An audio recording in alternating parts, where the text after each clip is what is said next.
Çempionlar Liqası başlayanda çoxları həmişəki kimi Qarabağı oyunlar başlamamış məğlub hesab etməyə başlamışdı.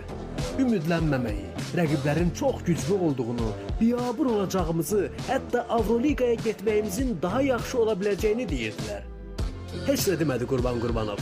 Sadəcə meydana çıxıb bizə layiq olan oyunu göstərməyə çalışacağıq sözləri çıxırdı ağzından. Bəli, bu soyuqqanlı, vətənpərvər kişi futbolçuları ilə birgə dediyinin üstündə durdu və hətta daha artığını etdi. Qarabağ artıq mərhələ adlayır.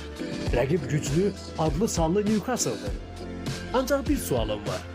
Bütün bu rəqiblərimizin hamısı məyər adlı sanlı deyildir?